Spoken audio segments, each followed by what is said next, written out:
It is good to be back at the Food Independence Summit. Whose first time this year? So it is great to make so many new friends. I'm John. Somewhere in this crowd is my beautiful wife. We're 22 years, crunchy before it was cool, married for 20 years, parents for 19 years. We've been running one of the largest local food distribution operations in this region out of Louisville, Kentucky for 19 years. We've been homesteading for 15 years. We bought land in 2010, moved out of Louisville. And then I've been locking myself in a padded room in the evening with angry men, and the only time we fold laundry together is when other people are inside of it for about 10 years. So that's a little bit about us. We're running a little behind, so I'm going to get right to it. Last fall, I was driving home from Louisville, Kentucky, from Buying Club, working in town for the day. And going to doctors is expensive. Callie was just talking about it. So in lieu of going to doctors about once a quarter, I listen to NPR. Because it's a great stress, heart, blood pressure test. You know, so on occasion, I'm driving home, I'll give it a try again. You know, my kids have a running bet how long dad can leave NPR on the radio before he starts yelling. And so I'm driving home, put on NPR, and they had a segment on farming in America and farm economics. And the heart of the segment was a simple thing, that not just most farms in America, not just the vast majority of farms in America, but almost all farms in America now are dependent upon off-farm income to make the farm economically work. 84% or more of farmers in America work a second or a third job to subsidize our broken food system. And I was heartbroken to hear this. I live in farming country. I am surrounded by farming neighbors. And the real problem for me as a Christian with this is that these are people who are subsidizing other people's lifestyles in a harmful way while robbing their children of any viable economic future in farming and homesteading. These are people who are trading a good inheritance for their children's children for mass-produced, cheap food and to destroy their families and their own health in the process. So I've spent about 20 years now working in food, working in health, and especially trying to get homesteaders and farmers to build economically viable approaches to feeding our country. And so that's really what this talk is going to focus on for you homesteaders.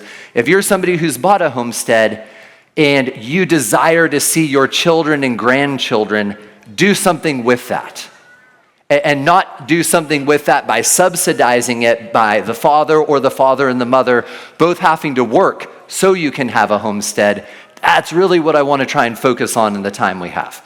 So I'm going to give you 6 rules for building an economically viable farm or homestead. So rule number 1, your land's best use is determined by what people will buy from you. A lot of us buy land, and we buy land with a vision and dream in mind. We're like, oh, I'm going to be a cattle farmer. I'm going to be a blueberry farmer. I'm going to be this or that. But at the end of the day, is your soil type important? Yes.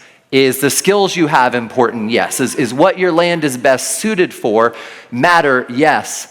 But nothing matters more than what people will actually buy from you at a price that is profitable for your farm or homestead. One of the most profitable homesteads I've seen, they had an old railroad track, decommissioned railroad track running through their homestead. They bought old railroad cars, retrofitted them as Airbnbs, spread them out along the railroad track, and that is what makes their homestead economically viable, because that is what people will pay for. Another farmer I'm friends with, just down the road on the 71 corridor, beautiful raw milk dairy farm, amazing farmer. He makes almost as much profit at this point on people hip camping and doing other things on his land in terms of actual profit, not gross, but net, as they make on a lot of their dairy. You want to sell from your land and property whatever actually generates enough economic excess to make the property work. And that might not always be what you originally had in mind. So the second thing is you need to stop feeling bad about charging people fair prices. How many of you have neighbors who are still selling eggs for $3 a dozen? And what do they say to you? Well, nobody will pay more, John, if I raise the price. There are people who are walking up to your neighbor in a brand new Tesla holding a $9 Frappuccino, Mocha Latte, iced whatever, talking on a $1,000 iPhone. And you think they won't pay you $5 instead of $3 for eggs. Joel and I are big. We do the Rogue Food Conference together. We understand the role government has done in destroying America's health and farm base. But folks, I love you enough to tell you straight up, we bear most of the blame. Nobody made farmers do a lot of these things. Were the farmers harassed? Were the farmers pressured? Yes. But at the end of the day, one of the reasons we are here is because of the choices we make and the problems we put up with. Nobody makes you undervalue your products. That's a self-imposed problem, and we need to quit blaming consumers, because look at what consumers are spending money on annually in the United States. People spend billions of dollars every single day. We just need to be willing to demand and not continue to cut corners or whatnot and say, hey, you also need to spend more money on good food. So number 3, you really need to realize how much opportunity economically is out there for homesteaders and farmers. How many of you eat yogurt on a daily basis? Anybody? Great. How much money do you think Americans annually spend solely on yogurt? Yogurt is a $10 billion industry. Who eats potato chips? Okay. $25 billion.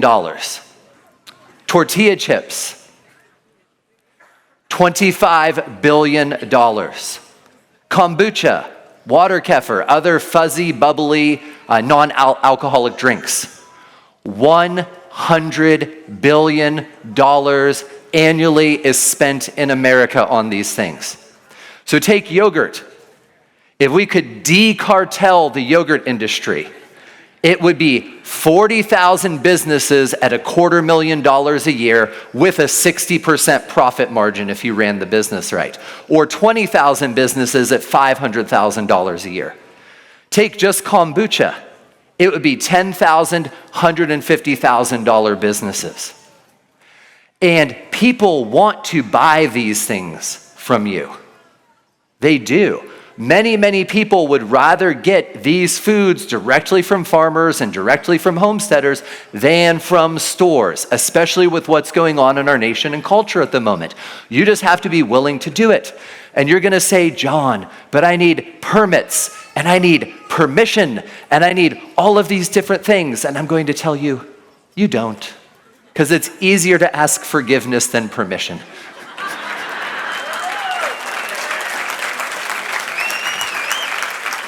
And what's the worst that can happen?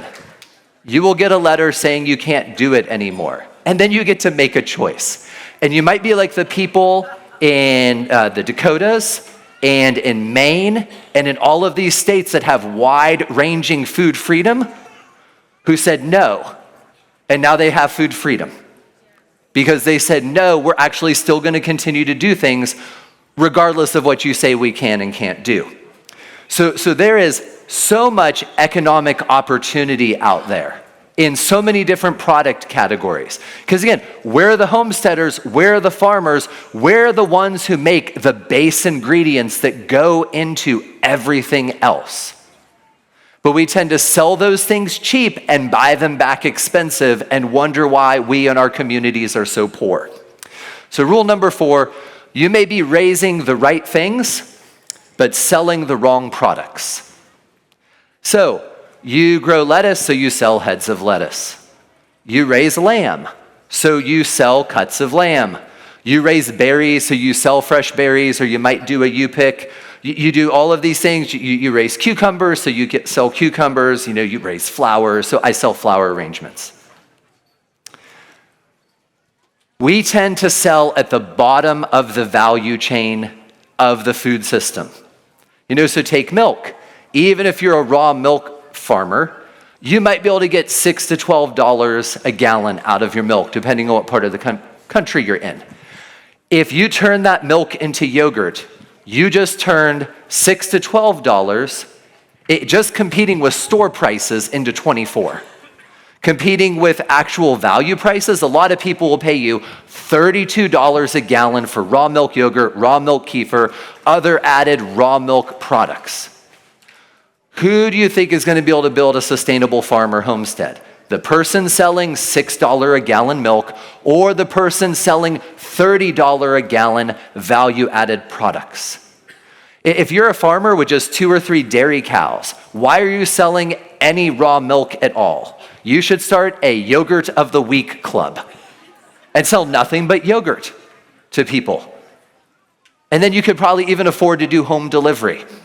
And you could drop however many quarts of yogurt per week to gym bro. There's a couple gym bros in the crowd, these CrossFit crazy guys who are trying to meet their protein goals. And you could do Greek yogurt to these guys who are already paying premium prices, and you could make good money for your farm and family. Think about potato chips. How much do organic potatoes sell for? Like $2 a pound? How much do organic potato chips sell for? $1 an ounce. $1 an ounce. Why are you selling potatoes? This is just true across the entire food system. Take these beverages. You're a berry farmer. Water, kefir, kombucha in the store. People are buying $4 and $5 bottles of these beverages that contain roughly 30 to 60 cents in ingredients. Why are you not making fizzy flavored beverages from your berry farm to sell to people? And you're 10xing the profit on your berries. Because it takes 2 strawberries to flavor a bottle of strawberry kombucha or water kefir. So you just have to realize this. The primary level of what you raise, that base level of what you raise, is rarely where you're going to actually be able to make a profit that is meaningful for your homestead or farm. It just doesn't work. Years ago, I was driving to Polyface with my son and one of his friends who's about to graduate high school. And so to go from Kentucky to Polyface, you have to go through West Virginia. And this young man looks at me and he goes, John, why is West Virginia so resource rich, but so economically poor? And this is why. Because it doesn't matter how resource rich you make your farm if you sell all the value to somebody else. It just doesn't. You end up over time hollowing out the actual value of your farm by transferring where all the real value and profit is to other people who will innovate, who will do the work, who will make things where there actually is profit margin. So you do lettuce. Why aren't you starting a lettuce kit? You can sell heads of lettuce for $3. You can sell lettuce kits for $13. There's a lady down, I think in Alabama, she was raising wool sheep. And she's trying to sell the meat. It's kind of hard to sell. Any of you have raised lamb, you understand the economics of raising lamb. Really difficult. She had a friend, I guess, who was a bird watcher. And this lady would buy nesting material for birds, paying like $10 an ounce for nesting material for birds. This lady, I believe her business is now on Etsy. She takes the wool from her sheep and she's selling it for something like $80 an ounce to bird watchers. And she sells refills. I think you can get a subscription refill where every month she sends you more wool to put into for people who watch birds. Crazy. You do herbs, selling fresh herbs. They're not shelf stable. There's terrible handling. If you don't sell out at market, out of luck. Siete just got bought by Pepsi or Coke for something like $100 billion. They sell, I think it's 1.2 ounce spice blend mixes for $3 a pouch at the store. That is that's $48 a pound. And you're selling fresh herbs when you could be selling spice mixes. So you need, you do cucumbers, you do other vegetables. Why aren't you fermenting them? The fermented market for pickles and other things is massive. You could take $1.50 of cucumbers, some salt and water, and sell a $10 jar. I'm just like, why? Why don't we do this? Who is stopping you? Why are you always selling at the bottom of the food chain? Another great example I saw of this, a flower farmer down in Texas, trying to make a living selling flowers. They now do family portraits. You could train a child to be the photographer, or you make a deal with a photographer and you have these beautiful flower fields. And what do you know? A lot of families would love to go back to the same place every year and capture a family photo at a premium price. And so now they make more money doing family portraits and photos in terms of actual profit than they will ever make on flowers. So you need to think better. You need to learn to be more creative. Another friend of mine, a guy just down the road from me in Kentucky, he raised peppers, he raised tomatoes. Both of these are losing crop propositions. If you've ever tried to make any money selling tomatoes and peppers. But he was a hot sauce dude. How many of you are hot sauce people? So some of you are going to love my friend Travis's Kentucky Rebel Scum hot sauce. He puts a little bit of whiskey in the hot sauce. I'm not recommending that. I'm not a hot sauce person. And he started selling it.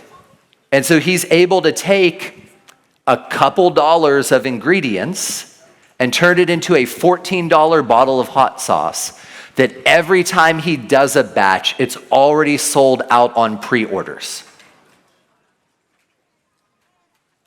Whose kids are going to inherit something? The pepper and tomato farmer or Travis's? So years ago, I was at my buying club and a lady walked in, and the lady walked over to one of our meat freezers and she picked up a pound of ground beef, and she looked at the pound of ground beef and she looked over and she goes, "What's the price on this ground beef?"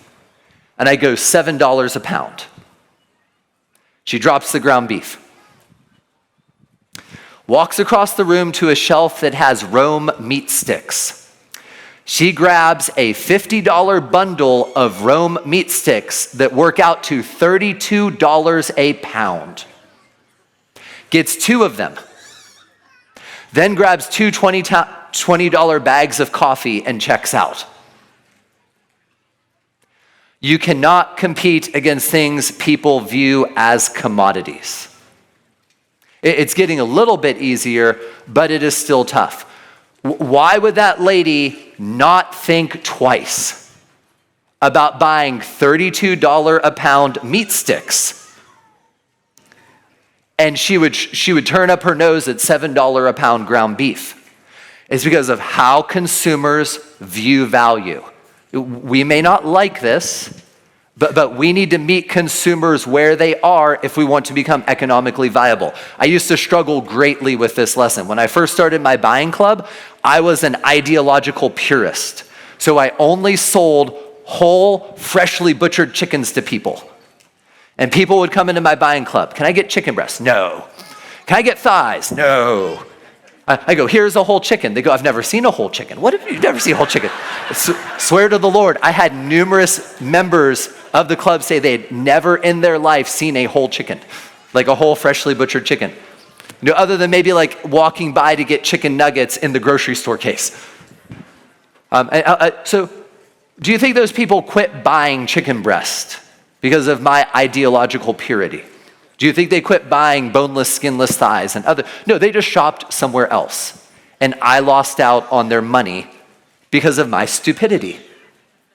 Just don't do it. So meat sticks, Jerky, these value-added items, when people go to buy them, they're comparing you to Randy Savage and Slim Jims. Because that's a value-added product that they are used to walking into a store and they are hungry and they are used to paying $2, $3, $4 a stick, a package. It doesn't even cross their mind. But when you go to sell them a whole chicken, or when you go to sell them ground beef, or you go to sell them other items, they're comparing you to Kroger. They're comparing you to Walmart. And it is a losing proposition economically to compete against commodities, because the only way you make money in commodities if you are a massive operation. So one way I teach this, how many of you remember your little piggies? You know, this little piggy went to market, this little piggy, so like I do little piggies teaching people value of things. We'll start with the base level. Like say you raise pigs and you sell commodity pigs straight at the auction house. How much are you gonna get per pig? 60 bucks, 80 bucks, 120 bucks? Say you sell pigs live weight directly to consumers, your second little piggy. How much are you gonna get?